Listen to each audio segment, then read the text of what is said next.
Salut à toutes et à tous et bienvenue sur cette vidéo sur laquelle je vais vous montrer comment résoudre un problème au niveau de Docker. Donc quand vous lancez Docker, donc comme vous voyez ici après l'installation, vous allez remarquer que vous aurez une petite erreur, donc Docker Desktop Error. Donc quand vous le relancez, je vais le relancer pour s'assurer, donc ça peut arriver. Mais il faut s'assurer que bien vous avez une petite erreur de manque de composants. Donc quand on relance Docker, donc on aura un petit message qui va nous indiquer qu'il y a un composant qui est manquant et qu'il ne peut pas se lancer. Donc on voit ici.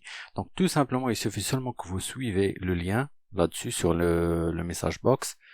Vous patientez quelques instants, il va vous rediriger vers une page web. Et après, il suffit seulement que vous lancez le lien, donc vous lancez le téléchargement du composant, comme ceci, et un téléchargement va se lancer automatiquement en arrière-plan sur votre navigateur. Donc comme vous voyez tout en haut à droite sur le gestionnaire de téléchargement, donc le téléchargement il est en cours, donc on va patienter quelques instants le temps que le téléchargement s'achève et après on va le lancer tout simplement et l'installer. Donc voilà, le téléchargement vient de s'enregistrer sur le disque dur, on va le lancer. Comme vous voyez, donc c'est un composant, un noyau de Linux pour Windows, pour la virtualisation ou bien pour les systèmes, les sous-systèmes. Donc on lance l'installation. Donc avec l'assistant c'est très simple, c'est juste suivant, vous patientez quelques instants. Donc et après, comme vous voyez, donc même si vous lancez Docker, donc ou bien si vous le relancez, donc vous aurez un autre message d'erreur, donc qui vous indique que qu'il y a une erreur au niveau du chargement des composants. Donc c'est tout à fait normal parce que le système a besoin d'un redémarrage. Donc je vais faire un redémarrage de Docker, donc comme vous voyez, pour que vous verrez le message que je viens de vous annoncer avant. Donc voilà le message que vous aurez bien sûr. Donc ça, il suffit seulement que vous redémarrez votre Windows ou bien votre ordinateur et ce message-là va être résolu. Donc je vais redémarrer l'ordinateur et on se verra après. Donc après un redémarrage de l'ordinateur, je vais lancer Docker de nouveau.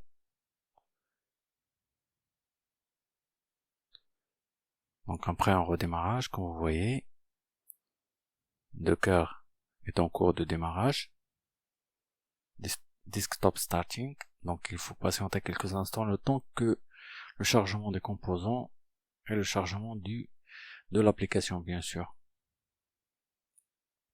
Donc comme vous voyez, donc après le chargement, c'est comme ça, donc vous aurez, donc si vous avez le composant est déjà installé, donc vous n'aurez pas de message d'erreur, et vous aurez le marketplace, donc sur lequel vous pouvez installer des composants. Donc dès que vous cliquez sur un bouton, le bouton install, donc il va lancer l'installation des composants automatiquement. Donc comme vous voyez ici, si je clique, donc il va lancer le composant automatiquement.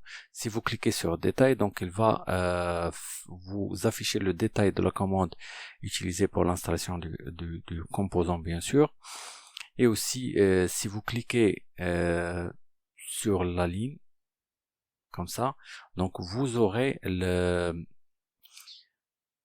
fiche du produit sur Marketplace, donc avec les détails, etc. Donc bien sûr, donc si vous voulez pas installer un composant et vous voulez voir seulement son affiche, donc il suffit seulement que vous cliquez là-dessus sans cliquer sur le bouton install, bien sûr.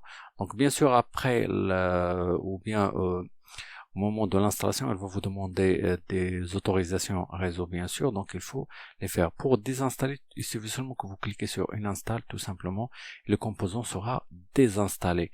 Donc pour voir les composants qui sont déjà installés, il suffit seulement que vous cliquez sur cet onglet là, sinon vous pouvez les trier avec ordre alphabétique bien sûr, etc. Aussi vous avez d'autres paramètres tout en haut, donc que vous pouvez cliquer là-dessus. Donc par exemple si vous voulez lancer Docker au lancement de Windows, etc. Donc il y a certains paramètres si vous voulez les faire. pour avoir l'interface sombre, etc. Donc c'est juste des petits paramètres logiciels tout simplement. Comme vous voyez, tout ça, elle est simple à résoudre. J'espère que cette petite vidéo vous a plu. Si vous n'êtes pas encore abonné, je vous invite à le faire et je vous donne rendez-vous à la prochaine vidéo. À bientôt.